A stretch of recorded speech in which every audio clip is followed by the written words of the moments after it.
कैसे हो दोस्तों आप सभी। आई होप आप सभी बहुत बढ़िया होंगे। मैं आपका दोस्त हरसिमरन सिंह।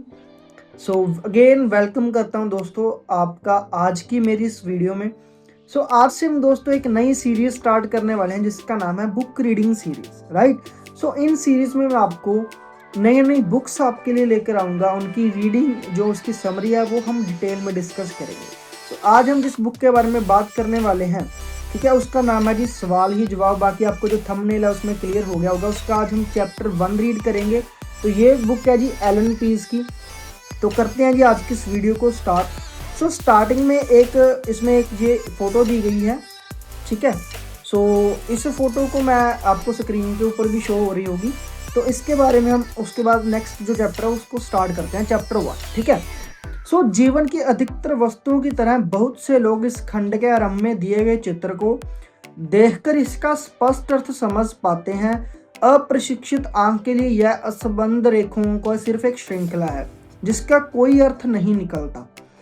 पर जब आप रेखाओं या लाइनों के बीच में पढ़ने की कला सीख लेंगे तो आप महसूस करेंगे कि आपको इसका अर्थ जानने के लिए दृष्टिकोण को थोड़ा सा बदलना पड़ेगा। इस पुस्तक के माध्यम से हम भी आपको यही करना सिखाना चाहते हैं। सफलता के 5 स्वर्णीय नियम।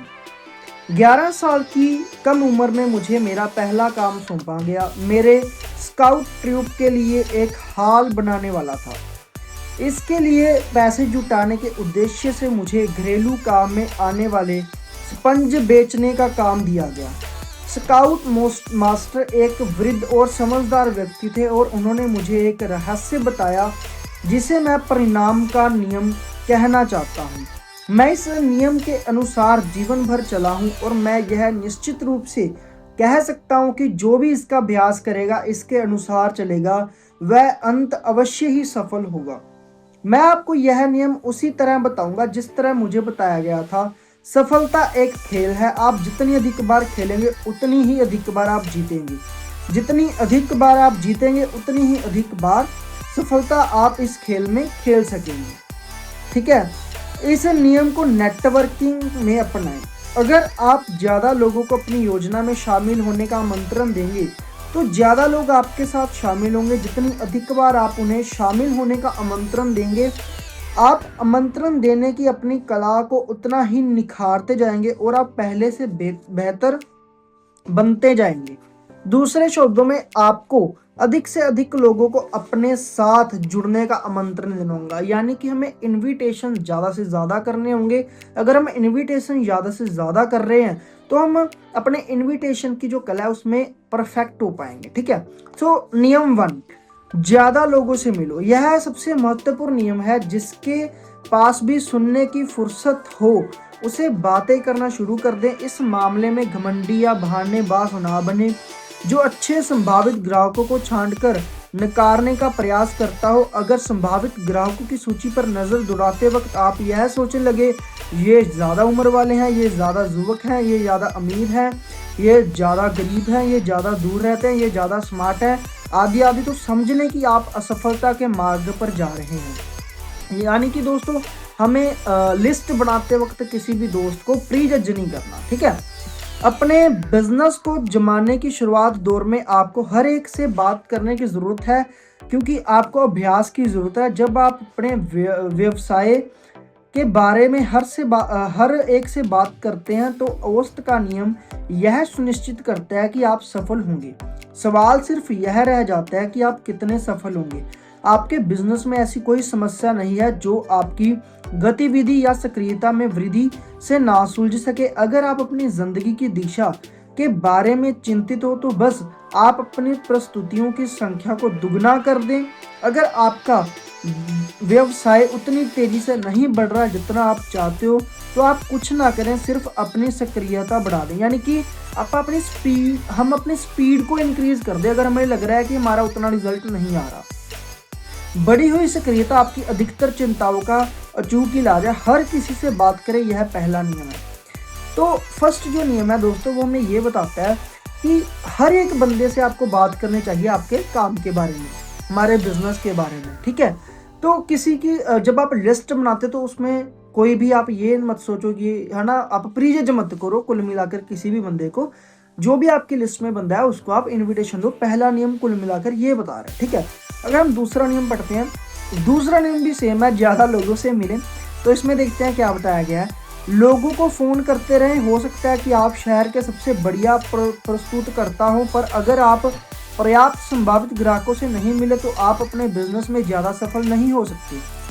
हो सकता है कि आपकी वेशभूषा बढ़िया हो, आपका व्यक्तित्व सराहनीय हो, लेकिन अगर आपकी प्रस्तुतियों की संख्या ज़्यादा नहीं है, यानी कि हमारी प्रेजेंटेशंस ज़्यादा नहीं है, तो आपका प्रदर्शन सामान्य होगा। तो हमारा मतलब जो बिजनेस वो नॉर्मल ही होगा। इसलिए हर एक से मिले, हर एक से बात करें, ठीक है। सो थर्ड नियम, ज़्यादा लोगों से मिले। फिर नेटवर्क में मौजूद अधिकतर लोग इस बिजनेस में केवल डरे पर ही चलते रहते हैं और अपनी पूरी क्षमता का दोहन नहीं कर पाते। वे सोचते हैं कि ऐसा उन संभावित ग्राहकों के कारण होता है जिन्हें वे राजी नहीं कर पाते, पर यह सच नहीं है। सच तो यह है कि ऐसा उन संभावित ग्राहकों के कारण होता है जिनसे वे मिल नहीं पाते। अगर आप लगातार लोगों से मिलकर अपनी बात करते रहें, अगर आप इन पहले 3 नियमों के अनुसार चलेंगे, तो इसमें ज़रा सा भी संदेह नहीं है कि आप आशातीत सफलता प्राप्त कर लेंगे। नियम 4, औसत के नियम का प्रयोग करें। रेशो, औसत का नियम जीवन के हर क्षेत्र में सफलता दिखाता है। इसका मतलब है कि अगर आप किसी काम को बार बार एक ही ढंग से करते हैं तो परिस्थितियाँ सामान्य नहीं रहती, तो आपको मिलने वाले परिणाम भी हमेशा एक जैसे नहीं होंगे। परिणाम भी हमेशा एक से ही होंगे, सॉरी। उदाहरण के तौर पर $1 की पोकर मशीन का औसत भुगतान लगभग 10.1 होता है। अगर आप 10 बार बटन दबाते हैं तो आप कुल मिलाकर 60 सेंट से लेकर $20 के बीच रकम जीतते हैं। $20 की जीत के आपके अवसर 118.1 है। इसमें किसी दक्षता या कुशलता की जरूरत नहीं है। मशीनों को तैयारी इस तरह से किया गया है कि वो औसत का प्रतिशत के हिसाब से भुगतान करें। बीमा व्यवसाय में मैंने 1.56 के औसत की खोज की। इसका मतलब था कि अगर मैं सड़कों पर जाकर यह नकारात्मक सवाल पूछूं, क्या आप अपने जीवन का बीमा नहीं कराना चाहते, तो 56 में से एक व्यक्ति मुझसे बीमा कराने के लिए तैयार हो जाएगा। इसका अर्थ यह है कि अगर मैं एक दिन में 168 बार यही सवाल करूं तो मैं दिन में 3 बार सफल हो सकता हूं।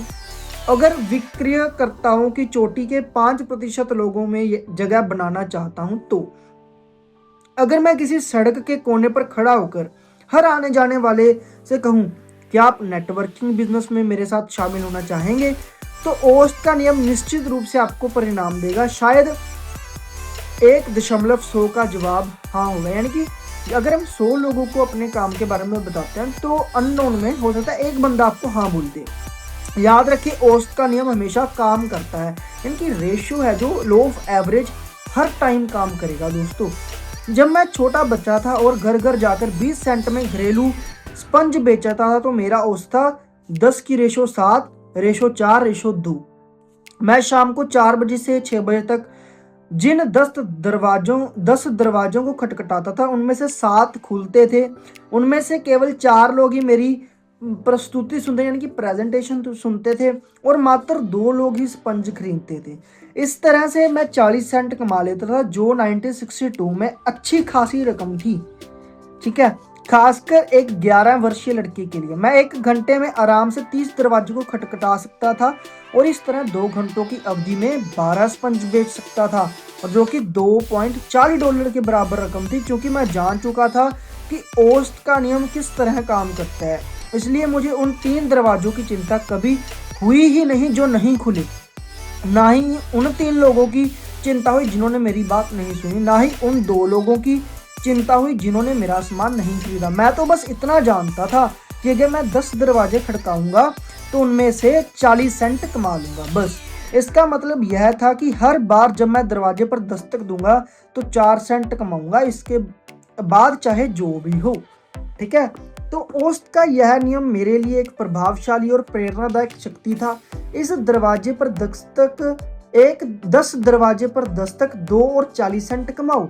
सफलता सिर्फ इस बात में छुपी हुई थी कि मैं कितनी जल्दी इन दरवाजों को दस्तक दे सकता हूँ। ऐसा ही दोस्तों हमारे काम में होता है, जितनी ज़्यादा हम प्रेजेंटेशन करते हैं उसमें लॉ ऑफ एवरेज यानी कि रेशियो का काम करता ही है। ठीक है, अपने अनुपात का रिकॉर्ड रखें, यानी कि जो हम काम कर रहे हैं उसका हमें रिकॉर्ड रखना होगा। औसत का रिकॉर्ड रखना और अपनी बिक्री के आंकड़ों का रिकॉर्ड रखना एक शक्तिदायक प्रेरणा स्रोत था। जल्द ही मैंने इस बात की परवाह छोड़ दी कि मेरे दरवाजा खटखटाने पर किसने दरवाज़ा नहीं खोला, किसने मुझे देखने के बाद भी मेरी बात को नहीं सुना, किसने मेरी बात को सुनने के बाद मेरा सम्मान नहीं खरीदा। जब तक मैं बहुत सारे दरवाजे खटखटाता था और अपनी बात कहने का प्रयास करता था, मैं सफल था। इस तरह से मैं आश्वस्त रह सकता था। दरवाजों पर दस्तक देने में मुझे आनंद आने लगा। यानी कि अगर हम दोस्तों अपने बिजनेस में इनविटेशन में भी लॉ ऑफ एवरेज सीख लें तो हमें लोगों को इनवाइट करने में मज़ा आने लग जाएगा। औसत और आंकड़ों का रिकॉर्ड रखने से आप सकारात्मक बनते हैं और अपने लक्ष्य तक पहुंच सकते हैं। यानी कि हमें अपने बिजनेस का रिकॉर्ड रखना पड़ेगा। यह न केवल आपकी प्रेरणा का सत्य स्रोत है बल्कि नकारे जाने को सहजता से लेने की कुंजी भी है। जब आप अपने औसत पर ध्यान रखते हैं तो आपको बाकी बातों की खास चिंता नहीं होती। तब आप जितनी जल्दी संभव हो अगली मुलाकात करने के लिए प्रेरित होते हैं। औसत के नियम को समझे बिना आप केवल इतना ही सोच सकेंगे कि आगे क्या होगा। अगर कोई ना कह देगा तो आप निराश नहीं होंगे, अगर कोई दरवाज़ा नहीं खोलेगा तो आप उदास नहीं होंगे। पर अगर आप औसत के नियम को समझ लेते हैं और उसे स्वीकार कर लेते हैं तो ऐसा नहीं होता। आप अपनी मुलाकातों, प्रस्तुतियों, नए सदस्यों के आंकड़ों को सामने रखते हुए औसत के अपने आंकड़े खुद विकसित कर सकते हैं। यानी कि जैसे जैसे हम अपने काम में परफेक्ट होते जाएंगे वैसे वैसे आपको रिजल्ट भी बढ़िया होते जाएंगे, है ना। तो $9 की पोकर मशीन, जब मैं है ना किशोरावस्था में था तो मेरे पास एक सायंकालीन कार्य था। मैं बर्तन, चादर और कंबल बेचा करता था। तब मेरा अनुपात था 5.3.2.1। मैं 5 संभावित लोगों को फ़ोन लगाता था, उनमें से 3 मुझे मिलने का समय देते थे। उनमें से भी केवल 2 के सामने मुझे अपनी बात कहने का अवसर मिलता था, क्योंकि तीसरा व्यक्ति या तो अपॉइंटमेंट कैंसिल कर देता था या सुनना ही नहीं चाहता था। ऐसी कोई आपत्ति उठा देता था जिसे दूर करना मेरे बस में नहीं होता था। इस तरह केवल 2 ही लोग मेरी पूरी बात सुनते थे, उनमें 2 में से 1 मेरा सामान खरीद लेता था। इस तरह मैं $45 कमा लेता था। इस तरह मैं जिन 5 लोगों को फ़ोन करता था उनमें से मुझे अंत $45 का कमीशन मिल जाता था, जो एक तरह से $9 प्रति फ़ोन था। इसका मतलब यह था कि फ़ोन पर हुई हर एक हाँ का अर्थ $15 था, चाहे वे मेरा सामान खरीदें या ना खरीदें, चाहे वे मुझसे मिले चाहे ना मिले। और इस बात से भी कोई फ़र्क नहीं पड़ता था कि वे मुझसे क्या कहते हैं। वाह, यह कल्पना से परे था। ठीक है, मैंने एक बड़ी सी तख्ती बनाई जिस पर $9 लिखकर मैंने उसे अपने टेलीफोन के पास रख दिया। हर उस व्यक्ति से जो मेरे फ़ोन का जवाब देता था मुझे $9 मिलते थे। हर उस व्यक्ति से जो मुझसे मिलने के लिए हाँ कहता था मुझे $15 मिलते थे। इसका अर्थ यह था कि मैं अपनी तकदीर खुद बना रहा था। ऐसे बहुत से सेल्समैन थे जिन्हें अगर संभावित ग्राहक ना कह देता था तो वे निराश हो जाते थे, पर मैं उनमें से नहीं था। इसलिए मैं जल्दी ही अपनी कंपनी का नंबर 1 सेल्समैन बन गया। 5.3.2.1 के मेरे औसत का आर्थिक अनुवाद, अगर मैं फ़ोन कॉल कर रहा हूँ तो $9, अपॉइंटमेंट फिक्स हो गई तो $15, प्रस्तुति प्रेजेंटेशन कर दी तो $22, अगर प्रोडक्ट बिक गया तो $45। मैंने उन लोगों की खोज कभी नहीं की जो मुझसे सामान खरीदे। मेरा प्रमुख लक्ष्य तो केवल संभावित ग्राहकों को फ़ोन करते रहना था। यही सफलता की कुंजी है। नए वितरकों की खोज में ना जाएं, बल्कि उन संभावित ग्राहकों की खोजो जो प्रस्तुति को सुनना चाहे। औसत का नियम आपके लिए बाकी काम कर देगा। यानी कि दोस्तों हमें अपने रिजल्ट के पीछे नहीं भागना चाहिए, हमें अपने वर्क की स्पीड के पीछे भागना चाहिए। जितनी ज़्यादा हम प्रेजेंटेशंस करेंगे उतनी ज़्यादा हमें द लॉ ऑफ एवरेज बढ़िया तरीके से काम करेगा, है ना। बड़ी सफलता कैसे पाएं? 20 साल की उम्र में मैं सेल्समैन के रूप में बीमा कंपनी व्यवसाय में आया। 21 साल की उम्र में मैं में मैं सबसे कम उम्र व्यक्ति था जिसने अपने पहले साल में ही $10 लाख से ज़्यादा का बीमा बेचा था, और जिससे $1 मिलियन राउंड टेबल में शामिल किया गया। मेरा औसत था 10.5, 4, 3.1। मेरे फ़ोन का जवाब देने वाले हर 10 संभावित व्यक्तियों में से 5 मिलने के लिए तैयार हो जाते थे। उनमें से एक मिलना कैंसिल कर देता था और मैं सिर्फ 4 से ही मिल पाता था। उन 4 में से केवल 3 लोग ही पूरी तरह से मेरी प्रस्तुति सुनते थे और उनमें से एक ही मेरा सामान खरीदता था। इस तरह मैं $300 कमा लेता था। मेरा पूरा ध्यान इस बात पर रहता था कि 5 लोग मुझसे मिलने के लिए हाँ कह दें। मेरा ध्यान उन संभावित ग्राहकों पर केंद्रित नहीं था जो मुलाकात के लिए आए ही नहीं, या जिन्होंने मेरी प्रस्तुति सुनी ही नहीं, या उन 2 लोगों पर जिन्होंने मुझसे कुछ खरीदा ही नहीं। ये घटनाएं तो खरीदार को ढूंढने का केवल एक जरूरी हिस्सा थी। वास्तव में अगर कोई संभावित ग्राहक मिलने के लिए नहीं आता था तो मुझे खास बुरा नहीं लगता था, क्योंकि मेरी योजना के अनुसार मैं यह पहले ही मान चुका था कि एक व्यक्ति मिलने के लिए नहीं आएगा। जब भी ऐसा होता था तो मैं प्रति व्यक्ति $60 तो कमा ही लेता था। आप अंकों के व्यवसाय में हैं। मैं जानता था कि अगर 10 लोग फ़ोन का जवाब देते हैं तो उनमें से 5 मुझसे मिलने के लिए तैयार होंगे।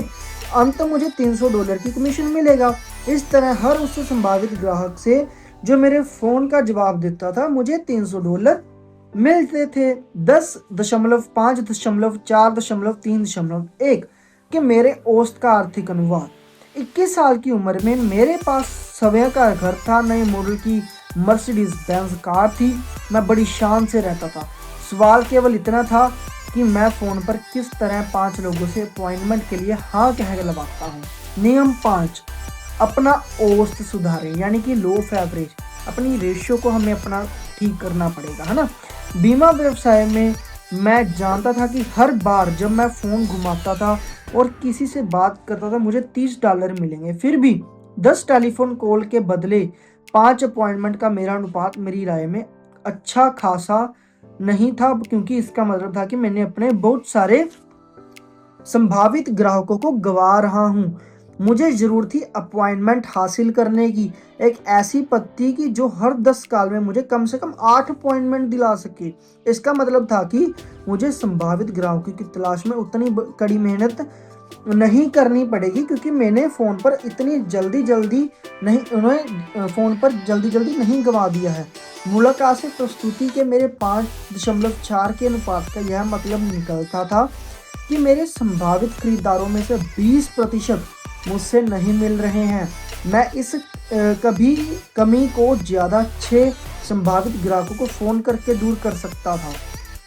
इसी तरह प्रस्तुति के मेरे औसत 3.1 में भी सुधार की गुंजाइश थी, परंतु मैं फिर भी जानता था कि अगर मैंने कुछ भी नहीं बदला तो मैं भी हर बार फ़ोन घुमाने पर $30 कमा ही लूँगा। तो यानी कि दोस्तों ये बता रहा है कि अगर मैं अपने में चेंज ना भी लाता तो मैं इतने तो मुझे कमा ही रहा हूँ। अगर मैं कम काम करके ज़्यादा रिजल्ट निकालना चाहता हूँ तो मुझे अपने आप में चेंज करना पड़ेगा, ठीक है, नए तरीके सीखने पड़ेंगे। ये इसका मेन पॉइंट है। अनुपात का ध्यान रखने से आप पूरे सचेत रहते हैं, क्योंकि अनुपात आपको बताता है कि आप में सुधार की गुंजाइश कहाँ है और आप कितने सफल हो सकते हैं। अनुपात आपको उन कार्यों पर ध्यान देने के लिए भी प्रेरित करता है जिनके परिणाम मिलते हैं, ना कि इस बात पर कि आगे क्या होता है। ओके, नेटवर्किंग व्यवसाय में औसत में नेटवर्क मार्केटर्स को स्तर के दशक से प्रशिक्षण दे रहा हूं कि मैंने उन लोगों और संगठनों के परिणाम इकट्ठे किए हैं जो सफलता के शिखर पर हैं। नेटवर्क मार्केटिंग का सामान्य औसत 10.6, 3.1। अगर 10 संभावित ग्राहकों को अच्छे से प्रस्तुति को सुनते हैं तो उनमें से 6 इसे लेकर रोमांचित हो जाएंगे, यानी कि एक्साइटेड हो जाएंगे और कहते हैं कि वे इस बिजनेस को शुरू करना चाहते हैं। इनमें से आधे ही वास्तव में बिजनेस शुरू करते हैं और इन 3 में से केवल एक ही सफल हो पाता है। दूसरा गुमनामी में खो जाता है, तीसरा केवल कंपनी का सामान खरीदता रहता है। तो इस तरह 10 लोगों में से केवल एक ही व्यक्ति दीर्घकालीन वितरक बन पाता है। अब बड़े सवाल पर, बिजनेस में के बारे में 10 लोगों से बात करने में आपको कितना समय लगता है? तो ये क्वेश्चन काफ़ी इम्पोर्टेंट है। अगर हम अपने 10 इन्विटेशंस लगा रहे हैं तो हमें टाइम कितना लग रहा है, ठीक है। इस सवाल का जवाब आपकी विकास दर तय करेगा। जीवन बीमा व्यवसाय में मैं हर एक ने 10 लाख का बीमा बेचा है। फर्क सिर्फ इतना है कि कुछ लोगों ने इसमें औरों से अधिक समय लगाया, कुछ ने 3 से 5 सालों में ऐसा किया, कुछ ने 1 साल के भीतर, और यहीं पर पुरस्कार और इनाम का रहस्य छुपा है। मैं लोगों से मिलने के बारे में इतना सुनियोजित था कि मैं हर 12 हफ्तों में 10 लाख का बीमा बेच लेता था। इस तरह की योजना बनाने की समस्या थी, बेचने की समस्या नहीं थी। नेटवर्किंग यानी कि दोस्तों में प्लानिंग करने की ज़रूरत है। काम में तो कोई प्रॉब्लम ही नहीं है। नेटवर्क मार्केटिंग में भी ऐसा ही होता है। अगर अधिकतर नेटवर्क मार्केटिंग सफलता की ऊंचाई पर नहीं पहुंच पाते हैं तो ऐसा उन संभावित ग्राहकों के कारण होता है जिन्हें वे मिले ही नहीं। अगर आप तत्काल अपने परिणामों को दोगुना करना चाहते हैं तो उसका सीधा सा जवाब है अगले साल के संभावित ग्राहकों को इसी साल मिले। मतलब जिन लोगों को हमने सोचा ना कि हम नेक्स्ट ईयर मिलेंगे तब वो लेकर आएंगे, उनको आज ही आप इनविटेशन लगाओ, ठीक है। अगले साल आप अपने बिजनेस के सिलसिले में नए संभावित ग्राहकों से मिलेंगे, है ना। तो फिर उनसे थोड़ा जल्दी मिल ले, उनसे इसी साल मिलने जाए और उनसे अभी मिले। आपके सामने बेचने की समस्या है ही नहीं। सफलता की कुंजी यह है कि आप ज़्यादा नियोजित और प्रेरित हों ताकि आप जितने ज़्यादा लोगों से मिल सकते हैं उनको मिल लें। हर व्यक्ति से जितना जल्दी संभव हो मिल लें। नेटवर्किंग में बड़ी सफलता प्राप्त करने के लिए सही कुंजी लोगों को तैयार करना नहीं बल्कि इतना अधिक सुनियोजित और अनुशिक्षित बनाना है कि आप अधिक से अधिक लोगों से मिल सके और जल्दी से जल्दी मिल सके। औसत सुधारना तो केवल सीखने की एक प्रक्रिया, यानी कि रेशो को बढ़िया बनाना तो एक लर्निंग का प्रोसेस है। मेन तो ये चीज़ है कि आपको ज़्यादा से ज़्यादा इन्विटेशन करने पड़ेंगे। तो आज हमने ये चैप्टर 1 रीड किया। सो नेक्स्ट वीडियो में हम चैप्टर 2 रीड करेंगे। तो मेन इस चैप्टर में आई होप आपको काफ़ी चीज़ें क्लियर होंगी। इसमें मेन तो यही बात बताई गई है। एक तो हमने रेशो लो ऑफ एवरेज को सीखना पड़ेगा कि उस पर ध्यान देना पड़ेगा कि लो ऑफ एवरेज है क्या। दूसरा, ज़्यादा से ज़्यादा लोगों को मिलना पड़ेगा, ठीक है। जितने ज़्यादा लोगों को हम मिलेंगे उतना बढ़िया रहेगा। और हमें एक रेशो एनालाइज करनी पड़ेगी कि मैं अगर इतने बंदों को कॉल कराऊँ, कितने बंदे मेरे प्रेजेंटेशन सुन रहे हैं, कितने बंदे मेरे काम को के लिए यस बोल रहे हैं और कितने बंदे क्लोज होकर मेरे साथ बिजनेस को स्टार्ट कर रहे हैं। तो इस बात पर हमें ध्यान देना पड़ेगा। आई होप आज की इस वीडियो में आपको काफ़ी चीज़ें क्लियर होंगी। तो नेक्स्ट वीडियो जल्दी ही अपलोड होगी। सो इस वीडियो पर आपका बढ़िया अगर रिस्पॉन्स रहता है तो आगे भी ऐसे ही और वीडियोस आती रहेंगी। अपने दोस्तों के साथ इस वीडियो को शेयर करें। बाकी अगर आपको ये वीडियो बढ़िया लगी तो चैनल को सब्सक्राइब करें, वीडियो को लाइक करें और कमेंट सेक्शन में अपने थॉट्स को जरूर शेयर करें। बाकी मेरी तरफ से बेस्ट ऑफ लक। मिलते हैं जी नेक्स्ट टाइम। ओके जी।